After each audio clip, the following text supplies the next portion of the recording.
नमस्कार, मैं हूं आंचल आनंद। टुनाइट एट 9 में आपका बहुत बहुत स्वागत है। नमस्कार, मैं हूं सुशांत सिन्हा। चुनावी साल में आज की राजनीतिक हलचल और देश दुनिया का हालचाल बताने के लिए हम फिर हाजिर हैं। मराठा आंदोलन में हिंसा की आग कौन लगा रहा है? लखनऊ से पटना तक सिस्टम पानी पानी क्यों है?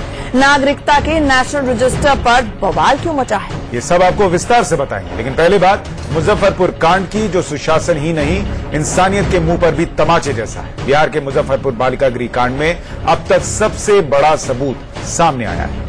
बच्चियों से दरिंदगी मामले में बालिका गृह के संचालक और मुख्य आरोपी ब्रजेश कुमार ठाकुर पर शिकंजा कसता जा रहा है। इसमें आरोपी ब्रजेश ठाकुर की पहचान करते हुए दरिंदगी की सारी कहानी बताई। हालांकि ये बच्ची कुछ बोल नहीं सकती, इसलिए वीडियो में दिख रही दूसरी बच्ची की मदद ली गई और जो कुछ पीड़ित बच्ची ने बताया वो रोंगटे खड़े कर देने वाला है। ये क्या किए बेटा, क्या किए? मारे हैं? कैसे मारे हैं? कैसे मारे? कपड़ा उतार के? क्या बोली बताओ तो, इधर बताओ। क्या बोली है? बोले कपड़ा उतार के मारी। इनको पहचानते? क्या नाम है इनका? इनका क्या नाम है? भूल गई। अच्छा ठीक है। ये कौन है? होम के क्या है? Head sir. हेड सर है। Head sir. हेड सर कहाँ ले जाके मारा? क्या बोली है? छत पे। क्या बोली है? वहीं इस मामले में सीबीआई ने एफआईआर दर्ज कर जांच शुरू कर दी है। साथ ही बालिका गृह के अधिकारियों और कर्मचारियों को आरोपी बनाया गया है। दरअसल मुजफ्फरपुर रेप कांड में 42 बच्चियों में से अब तक 34 बच्चियों के साथ रेप की पुष्टि हो चुकी है। मुजफ्फरपुर कांड का मुद्दा काफी गर्माता जा रहा है, तो वहीं आए दिन इस मामले में कई तरह के नए खुलासे हो रहे हैं। इस रेप कांड में एक और नया खुलासा हुआ है। मुजफ्फरपुर की जिस बालिका गृह में लड़कियों के यौन शोषण और रेप किए जाने के मामले का खुलासा हुआ, वहां पर पिछले 5 साल में करीब 450 लड़कियां लाई गई थी, जिसमें से 34 लड़कियों से रेप किया गया। इसकी पुष्टि हो चुकी है। बच्चियों की मेडिकल जांच करवाई गई थी, तब वहां पर 44 लड़कियां रह रही थी। पीड़ित बच्चियों ने न्यायिक मजिस्ट्रेट के सामने अपना दर्द बयां करते हुए आप बीती सुनाई। आपको बता दें कि इस मामले में मुख्य अभियुक्त ब्रजेश कुमार ठाकुर को गिरफ्तार किया जा चुका है। वहीं इस मामले को लेकर जन अधिकार पार्टी के अध्यक्ष और सांसद पप्पू यादव की पार्टी के कार्यकर्ताओं ने पटना में समाज कल्याण मंत्री मंजू वर्मा के घर के बाहर प्रदर्शन किया। रविवार को जन अधिकार के कार्यकर्ताओं ने पहले मंजू वर्मा के आवास पर कालिख पोती और फिर नेम प्लेट पर कालिख लगाई। इसके बाद उन्होंने जबरन आवास का गेट खोल दिया। प्रदर्शनकारी झंडा लेकर मंत्री के इस्तीफे की मांग करते हुए नारेबाजी करने लगे और सीएम नीतीश कुमार के खिलाफ भी नारे लगे। आपको बता दें कि मुजफ्फरपुर कांड में मंत्री मंजू वर्मा के पति चंद्रेश्वर वर्मा का नाम आने के बाद वो विवादों में।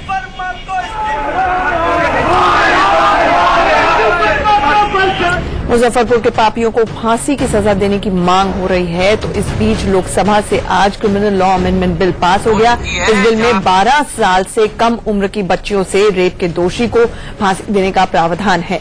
आज इस बिल पर लोकसभा में चर्चा हुई, जिसके बाद इसे पास कर दिया गया। अब ये बिल राज्यसभा में जाएगा, जहां से पास होने के बाद ये कानून की शक्ल ले लेगा। कई राज्यों में पहले ही बच्चों से रेप के दोषी को फांसी की सजा देने वाले बिल को पास किया जा चुका है। पहाड़ों पर लगातार हो रही मूसलाधार बारिश के चलते नदियां और बरसाती नाले उफान पर हैं। इसी उफान के बीच हल्द्वानी से दिल दहला देने वाली तस्वीरें सामने आई। जिले के बीच से होकर बहने वाले एक बरसाती नाले में अचानक ऐसा सैलाब आया कि गाड़ियां खिलौने की तरह बहने लगी। तस्वीरों में दिखता है कि कैसे सैलाब के बीच एक कार फंस गई और उसमें सवार लोग खतरे को भांपकर खिड़की के रास्ते अपनी जान बचाने के लिए एक एक करके इससे निकलते दिखाई दिए। गनीमत ये रही कि सभी वक्त रहते कार से बाहर निकल आए। इस बीच कार सैलाब के साथ बह गई। इसके बाद एक और कार सैलाब में फंसा ऑटो भी देखते देखते तिनके की तरह बह गया। तस्वीरों में यह दिखता है कि कैसे भारी बारिश के साथ पहाड़ों से आ रहा सैलाब लोगों की जान का दुश्मन बन गया है।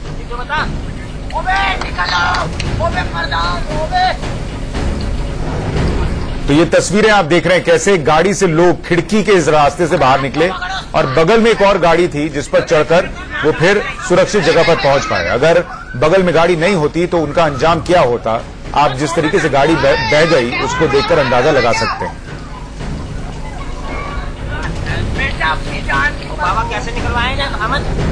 और ये शहर के अंदर की तस्वीर है। आप देखिए आगे कितना बड़ा गड्ढा है जिसमें तेज रफ्तार से गाड़ी बहती हुई ऐसे समा गई जैसे किसी खाई में गिर गई हो।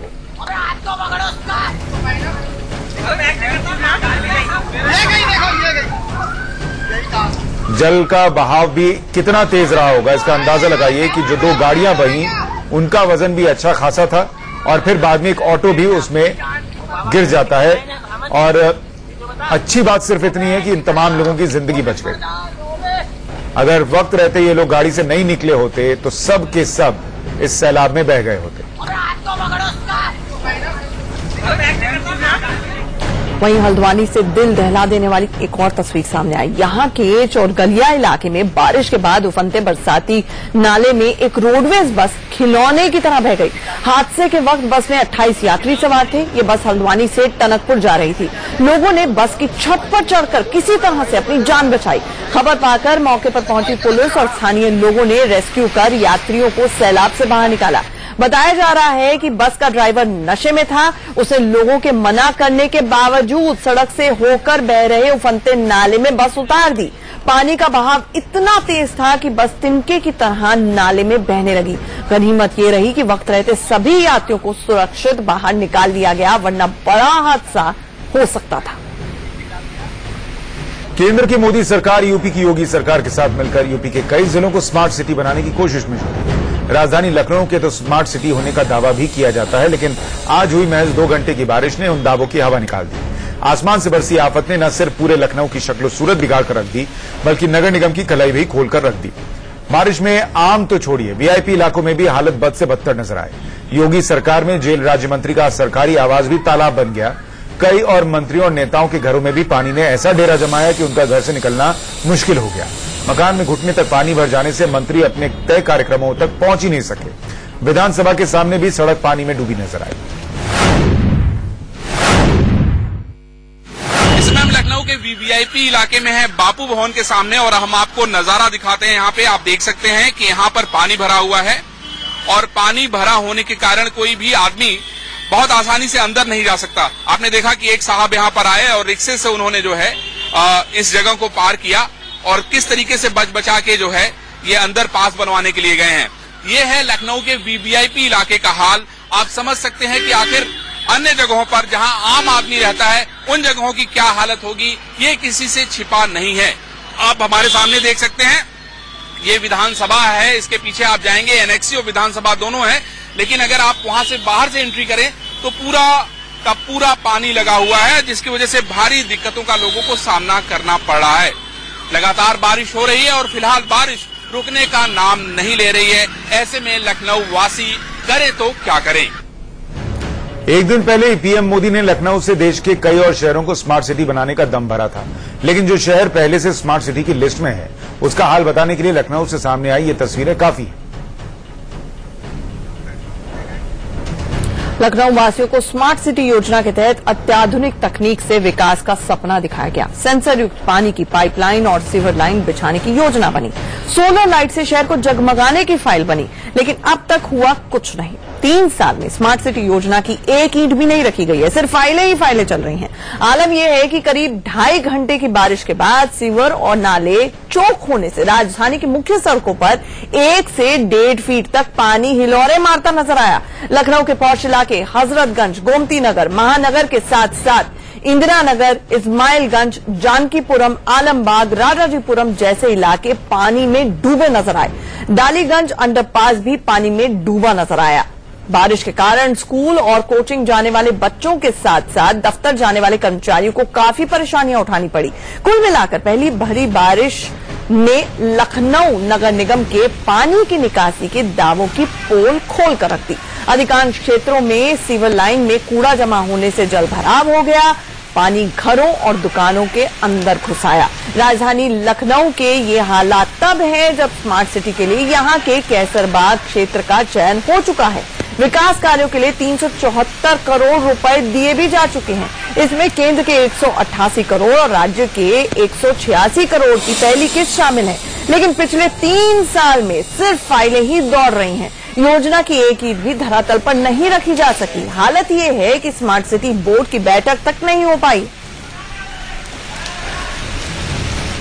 बिहार में भी भारी बारिश ने जनजीवन अस्त व्यस्त करके रख दिया है। 2-3 दिनों में तो जो बारिश हुई है उससे लोगों का बुरा हाल है। राजधानी पटना का हाल ऐसा है कि सड़कें तालाब बन गई, घर झील में डूबे हुए लग रहे हैं। बारिश की वजह से आम लोग ही नहीं बल्कि राजनेता भी परेशानी झेल रहे हैं। जिसके गवाह खुद डिप्टी सीएम सुशील मोदी बने। बारिश के बाद जलभराव का आलम ऐसा था कि सुशील मोदी के घर के आसपास का पूरा इलाका समंदर में तब्दील हो गया। घुटनों तक पानी भरा होने से सुशील मोदी को पानी में घुसकर अपने आवास तक पहुंचना पड़ा। इसका वीडियो भी सामने आया। पटना में कमोबेश कई इलाकों में ऐसा ही हाल है।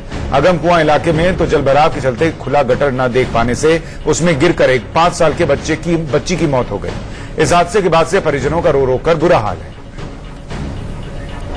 पटना में 2 दिनों से हुई भारी बारिश ने नीतीश सरकार की जमकर किरकिरी कराई। बारिश के चलते नालंदा मेडिकल कॉलेज और हॉस्पिटल के कुछ वार्ड सहित आईसीयू में पानी भर गया, जिससे हालात काफी खराब हो गए। आईसीयू में भर्ती मरीजों को सर्जिकल वार्ड के आईसीयू में शिफ्ट करना पड़ा और पंप की मदद से पानी को बाहर निकाला गया। पानी निकलने के बाद आज इलाज के लिए अस्पताल आने वाले लोगों ने अस्पताल का ही इलाज होते हुए देखा। मरीजों से खाली अस्पताल में युद्ध स्तर पर साफ सफाई का अभियान छेड़ा गया। राजधानी के इस दूसरे सबसे बड़े अस्पताल की बदहाली को लेकर जब सूबे के डिप्टी सीएम और हेल्थ मिनिस्टर से सवाल किया गया तो दोनों ने चुप्पी साध ली और किनारा कर लिया। पटना में एनएमसीएच का जो हाल कल दिखा था, वही सूरत हाल गाजियाबाद के लोनी के सरकारी स्वास्थ्य केंद्र का भी है। भारी बारिश के बाद स्वास्थ्य केंद्र में जलभराव हो गया है। वार्ड तक पानी भर गया। स्वास्थ्य केंद्र के अंदर बाहर पानी भर जाने से मरीजों को भारी दिक्कतों का सामना करना पड़ा। पूरा सामुदायिक केंद्र ही तालाब में तब्दील नजर आया। बारिश थमने के बाद पानी की निकासी की कोशिशें तेज हुई। मोटर मंगवाकर पानी निकालने का काम शुरू हुआ, लेकिन पानी इस कदर भरा हुआ था कि पूरी तरह से निकासी हो ही नहीं पाई। देश के कई राज्यों में जोरदार बारिश और बाढ़ ने लोगों का बुरा हाल कर दिया है। आसमान से बरसती हुई आफत से 6 राज्यों में 549 लोगों की मौत हो चुकी है। कई मकान गिर रहे हैं तो कहीं सड़कें धंस रही हैं। कई नदियों और नालों में आया उफान लोगों की जिंदगी पर भारी पड़ रहा है। गृह मंत्रालय के नेशनल इमरजेंसी रिस्पांस सेंटर के मुताबिक बाढ़ और बारिश के चलते महाराष्ट्र में 138, केरल में 125, पश्चिम बंगाल में 116, गुजरात में 52 और असम में 34 लोगों की मौत हो चुकी है। वहीं यूपी के 31 जिलों में 26 जुलाई से अब तक भारी बारिश, आंधी और बिजली गिरने के कारण ही 70 लोगों की मौत हो चुकी है। सबसे ज्यादा 11 मौतें सहारनपुर में हुई हैं, जबकि मेरठ में 10 और आगरा में 6 लोगों की मौत हुई है। इस बीच केंद्रीय जल आयोग की रिपोर्ट के मुताबिक यूपी के लखीमपुर में शारदा और बाराबंकी और अयोध्या में घाघरा नदी खतरे के निशान से ऊपर बह रही है। रिपोर्ट में कहा गया है कि फतेहपुर, कन्नौज, कानपुर देहात, गढ़मुक्तेश्वर, इलाहाबाद, वाराणसी, गाजीपुर और बलिया में गंगा का जलस्तर लगातार चढ़ रहा है। बागपत, मथुरा, आगरा, औरैया, कालपी और हमीरपुर में यमुना का जलस्तर बढ़ रहा है। सीतापुर में गोमती और सिद्धार्थनगर में राप्ती नदी का जलस्तर भी बढ़ रहा है, जिससे यूपी के कई इलाकों पर अब बाढ़ का खतरा मंडराने लगा है। पहाड़ों में हो रही भारी बारिश और हरियाणा के यमुनानगर स्थित हथनी कुंड बैराज से लगातार छोड़े जा रहे पानी की वजह से यमुना का जलस्तर लगातार बढ़ रहा है। राजधानी दिल्ली में यमुना का जलस्तर खतरे के निशान के पार कर 205.53 मीटर तक पहुंच गया, जिसके अभी और बढ़ने की आशंका है। यमुना के तट से सटे कई इलाके बाढ़ के पानी में डूब गए हैं और कई के डूबने का खतरा पैदा हो गया है।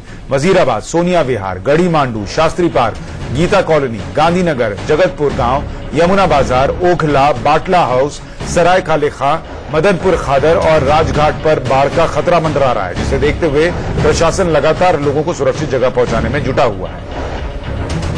निचले सारे इलाकों से लोगों को लगभग खाली करा दिया गया है और हमारी टीम लगी हुई है। अगर कुछ लोग जो अपने घरों से नहीं निकल पा रहे हैं, उन्हें हम उनके साथ में मिलकर उनके घर को खाली कराकर उन्हें ऊंचे और सुरक्षित स्थान पे हम शिफ्ट करा रहे हैं। ऐसे हर एक स्थानों पे, अलग अलग स्थानों पे हमने अपने रिलीफ कैंप्स लगाए हैं। उन कैंप्स में हम लोगों को रिहेबिलिटेट कर रहे हैं। वहां पर उन लोगों को हम उनके सामानों के साथ उन्हें शिफ्ट कर रहे हैं और वहां पर उन्हें खाने की भी सुविधा दी जा रही है। बिजली, पानी, टॉयलेट, हेल्थ संबंधी और सारी उन्हें फैसिलिटीज प्रोवाइड कराई जा रही है, ताकि उन्हें ऐसी कोई असुविधा। लोगों को अभी तक रेस्क्यू कराया गया है, हटाया कितने लोगों को गया है?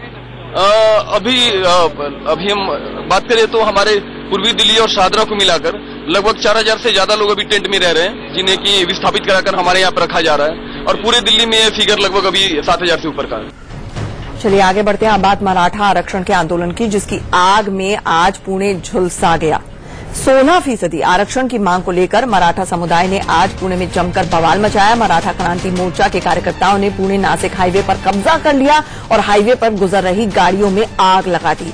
पुणे के चाकण इलाके में प्रदर्शनकारियों ने घंटों तांडव मचाया। पुणे में धारा 144 को धत्ता बताते हुए मराठा क्रांति मोर्चा के लोग हजारों की तादाद में सड़कों पर उतर आए। इतनी भारी भीड़ को देखकर पुलिस के भी हाथ पांव फूलने लगे।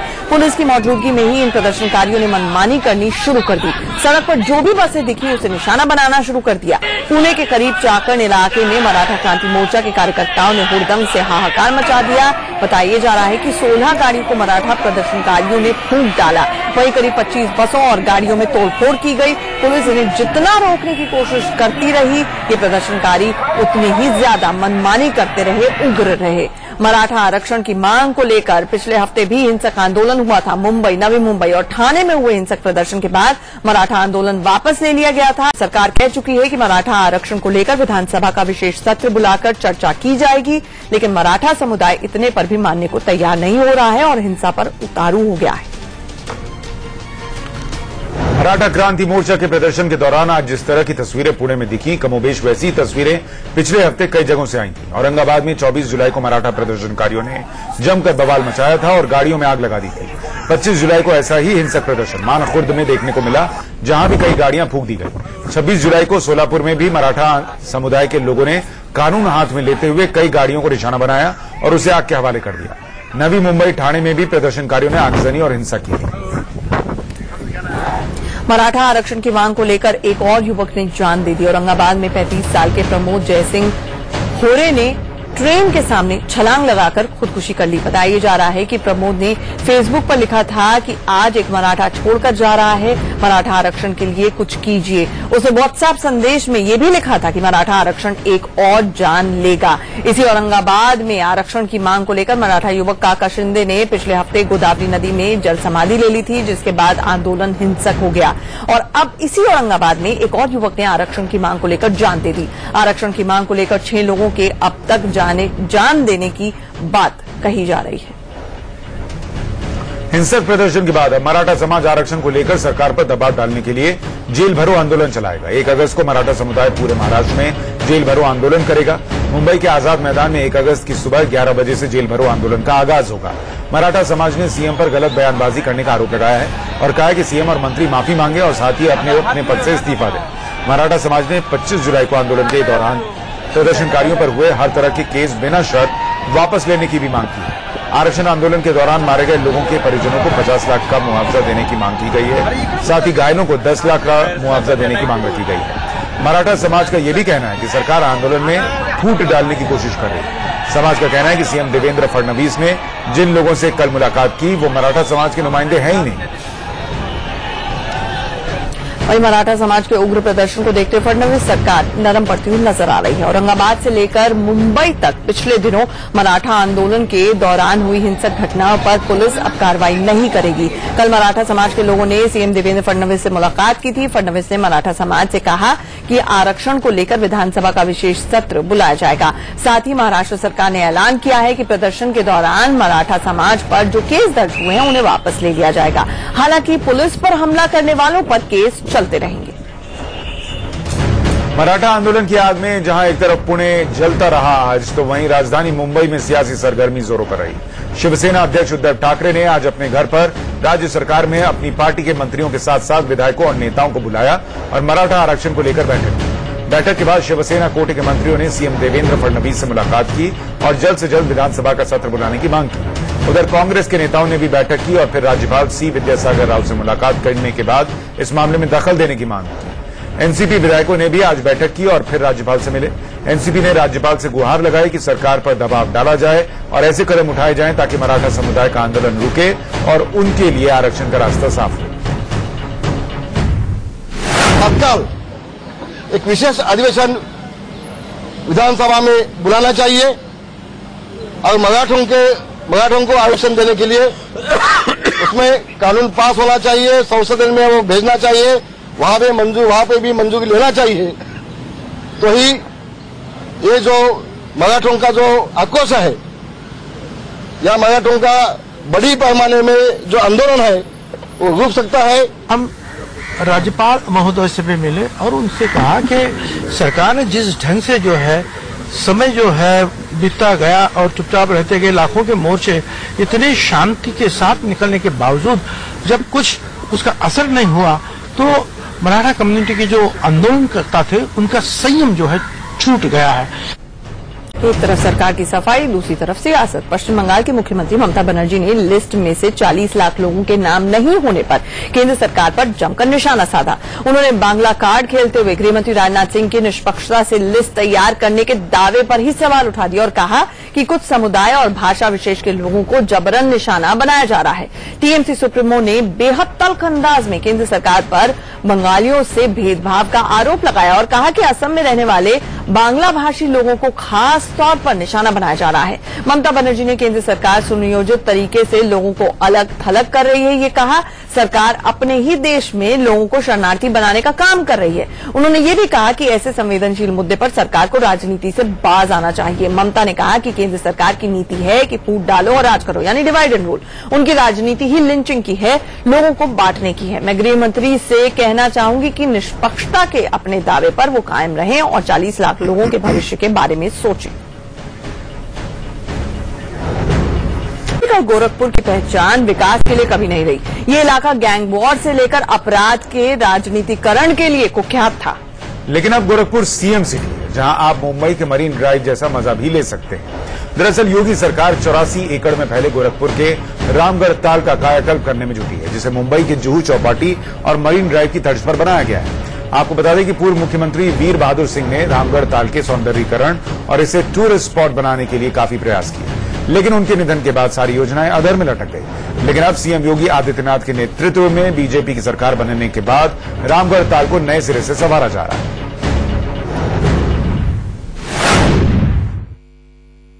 तो चलिए आपको इस रामगढ़ ताल के किनारे जो सौंदर्यीकरण हो रहा है वहां पर लिए चलते हैं। सबसे पहले शुरुआत करते हैं, ये गेट बनाया गया है यहाँ पर।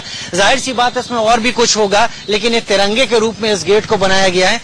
आगे चलिए और कोशिश वो देखिए जो कि यहाँ के भविष्य को सामने रखती है। जितनी भी यहाँ पर लाइट्स लगाने की कोशिश हुई है, ये सोलर लाइट्स लगाने की कोशिश हुई है, इसका मेंटेनेंस अगर सही वक्त पर होता रहा तो यहाँ पर बिजली की खपत में भी कमी आएगी। लेकिन इस तरफ आप देखिए, एक ऐसा किनारा बनाने की यहाँ पर कोशिश की गई है जो शाम को खासतौर पर देर रात तक यहाँ पर जगमगाता रहे लाइट में। और ये तमाम स्टोन्स का इस्तेमाल हुआ है, उससे इसको बेहतर रूप दिया गया है। हालांकि जल कुंभ भी यहाँ पर है, उसको साफ करने की भी कोशिशें लगातार की जाती रही हैं, लेकिन ये पूरा रामगढ़ ताल के किनारे होने जा रहा है और लोग इसी तरीके से यहाँ पर बैठे नजर आएंगे। गोरखपुर के लोग, पूर्वांचल के लोगों को एक ऐसा पिकनिक स्पॉट भविष्य में मिलने वाला है जो उनकी शाम को बहुत ज्यादा मजेदार बना सकेगा। कुछ साल पहले तक रामगढ़ ताल के पास गंदगी जमा रहती थी। गोरखपुर शहर के नालों का गंदा पानी इसी रामगढ़ ताल में ठिकाने लगाया जाता था। हाल ये हो गया था कि रामगढ़ ताल में मछलियां तक मरने लगी थी। सुनसान इलाका होने की वजह से लोग यहां आने से डरते थे। लेकिन अब इस रामगढ़ ताल में गोरखपुर और आसपास के लोग सांस्कृतिक कार्यक्रम के अलावा मनोरंजन के लिए बोटिंग और फूड पॉइंट का लुत्फ उठा सकते हैं। शाम ढलते ही यहाँ का नजारा बहुत सुंदर हो जाता है। अभी अपने फ्रेंड के साथ जब आ रहा था तो मुझे लगा कि मैं गोवा में आ गया, क्योंकि ये पूरा जो यहाँ का लोकेशन वगैरह है वो गोवा से काफी रिसेंबल करता है। गोवा हो गया, मुंबई का मरीन ड्राइव हो गया, उससे कंपेयर किया सकता है रोड को। योगी सरकार ने अच्छा काम यहाँ पे किया है डेवलपमेंट का। और एक पिकनिक स्पॉट के रूप में जो है डेवलप हो रहा है। यहाँ के लोग जो भी मनोरंजन करने शाम को आएंगे तो अच्छा उनको महसूस होगा। आज की बेहद सनसनीखेज खबर जो कि झारखंड के रांची से सामने आई है। यहाँ पर दिल्ली के बुराड़ी कांड जैसी घटना सामने आई है। रांची के कांके इलाके में एक ही परिवार के 7 लोगों ने खुदकुशी कर ली। परिवार के मुखिया दीपक झा अपने परिवार के साथ रहते थे और यहाँ पर उन्होंने खुदकुशी कर ली। आज सुबह कमरे में दीपक, उनकी पत्नी, भाई रूपेश, माता पिता और 3 बच्चों के शव कमरे में फांसी के फंदे से झूलते हुए मिले। बताया जा रहा है कि दीपक झा एक निजी कंपनी में काम करते थे और किराए के मकान में रहते थे। दीपक के मकान मालिक ने पुलिस को बताया कि पूरा परिवार कर्ज में डूबा हुआ था और लंबे समय से परेशान था। वहीं पुलिस को जांच के दौरान 2 लेटर्स भी मिले हैं। तो बोले कि चाची हो तो वो घर में वो छोटा वाला लटका हुआ एक ही वाले को देखा था। वो बच्चा एक ही को लटका देखा, भाग कर आ गया कि लटका हुआ है, छोटा वाला लटका हुआ है और कहीं उठ नहीं रहा, सोया है सब। दबाव में पैसे के मतलब इसमें तो दबाव में था, पैसा हमारा भी कुछ बाकी था तो वो बोलता था ठीक हम कर्ज ले रहे हैं तो देंगे आपका, ये करेंगे।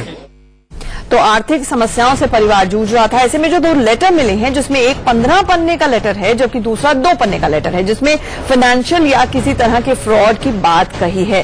कर्ज के बोझ तले दबे दीपक और उसके भाई रुपेश को डर था कि वहीं वो फंस ना जाए, इसीलिए पहले उन्होंने परिवार के दूसरे सदस्यों को मार डाला और फिर दोनों ने खुदकुशी कर ली।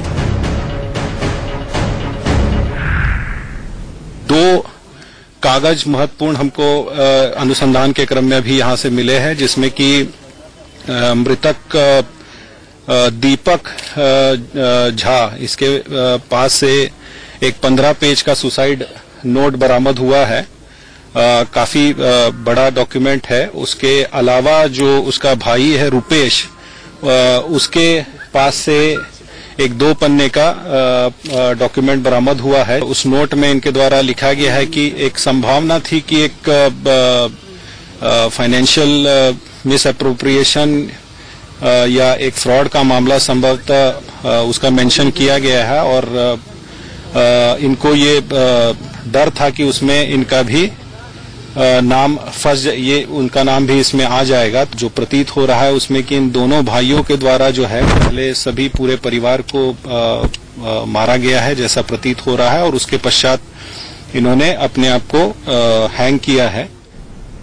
आपको बता दें कि इस तरह का ये कोई पहला मामला नहीं है। इससे पहले 15 जुलाई को झारखंड के ही हजारीबाग में एक ही परिवार के 6 लोगों ने खुदकुशी कर ली थी। पुलिस को इस सुसाइड नोट भी मिला था, जबकि 30 जून को दिल्ली के बुराड़ी इलाके में भाटिया परिवार के 11 लोगों ने फांसी के फंदे से झूलकर खुदकुशी कर ली। इस खबर से पूरे देश में सनसनी फैल गई थी।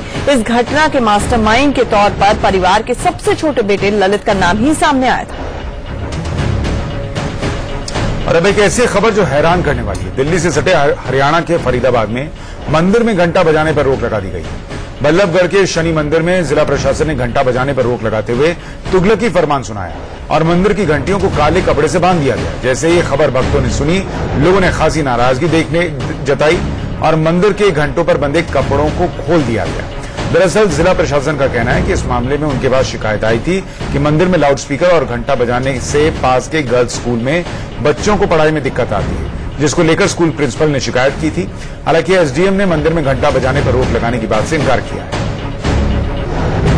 ये दोनों मंदिर के महंत को और स्कूल वालों को दोनों को बैठा के आपस में बातचीत करनी चाहिए थी और इतनी जल्दी कदम नहीं उठाना चाहिए था।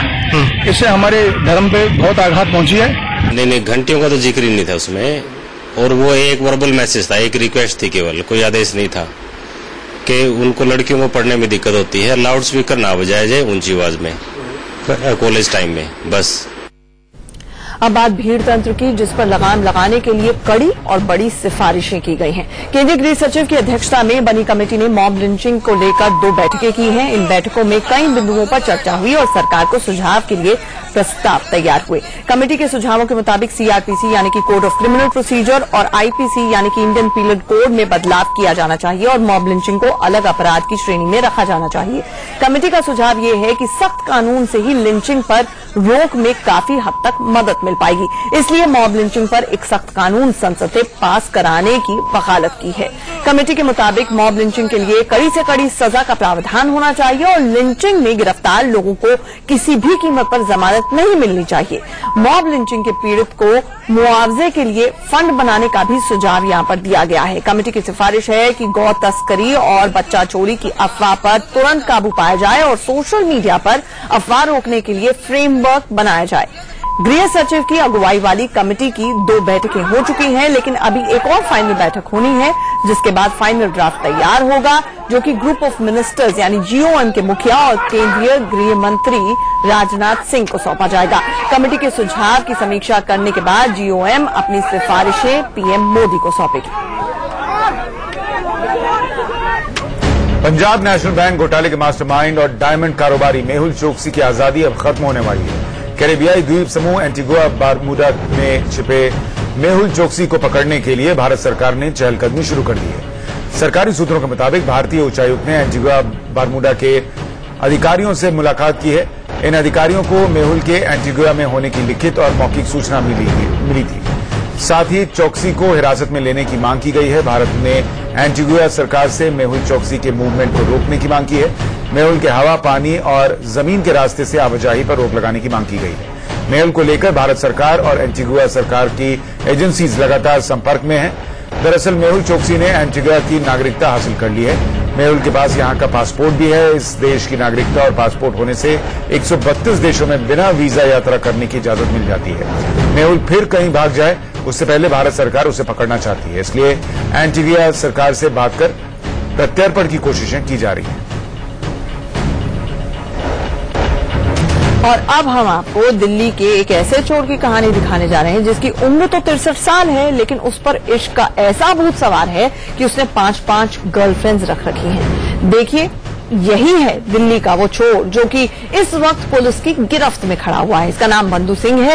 ये उम्र दराज जरूर है, लेकिन रंगीन मिजाज चोर 5 गर्लफ्रेंड का खर्च उठाने के लिए चोरी किया करता था।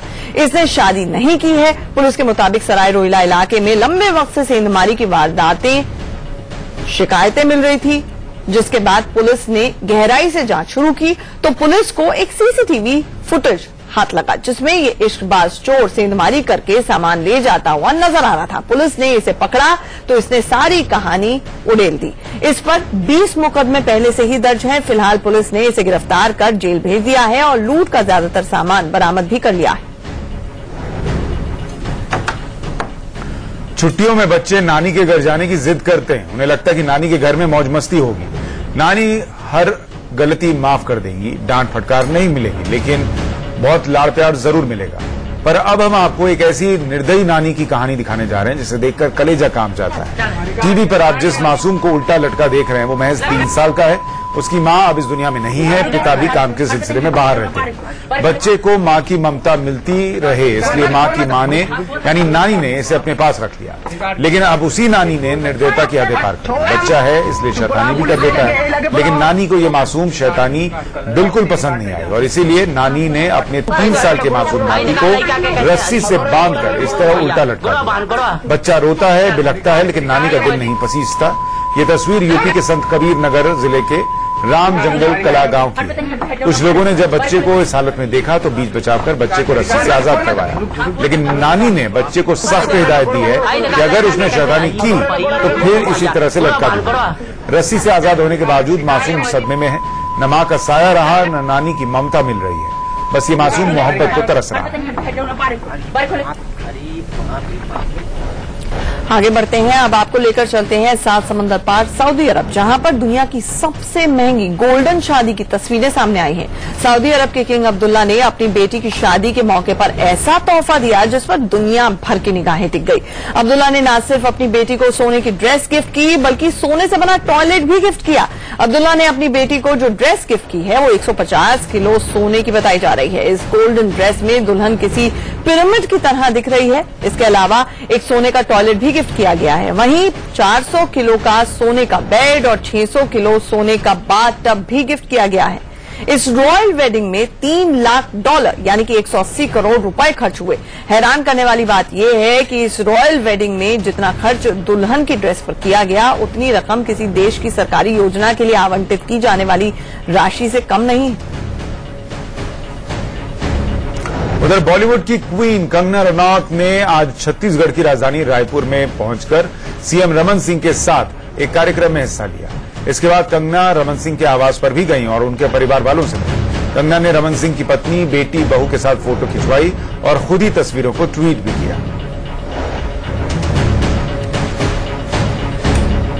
और फिलहाल इतना ही। बने रहिए हमारे साथ इंडिया न्यूज पर, खबरों का सिलसिला जारी। नमस्कार।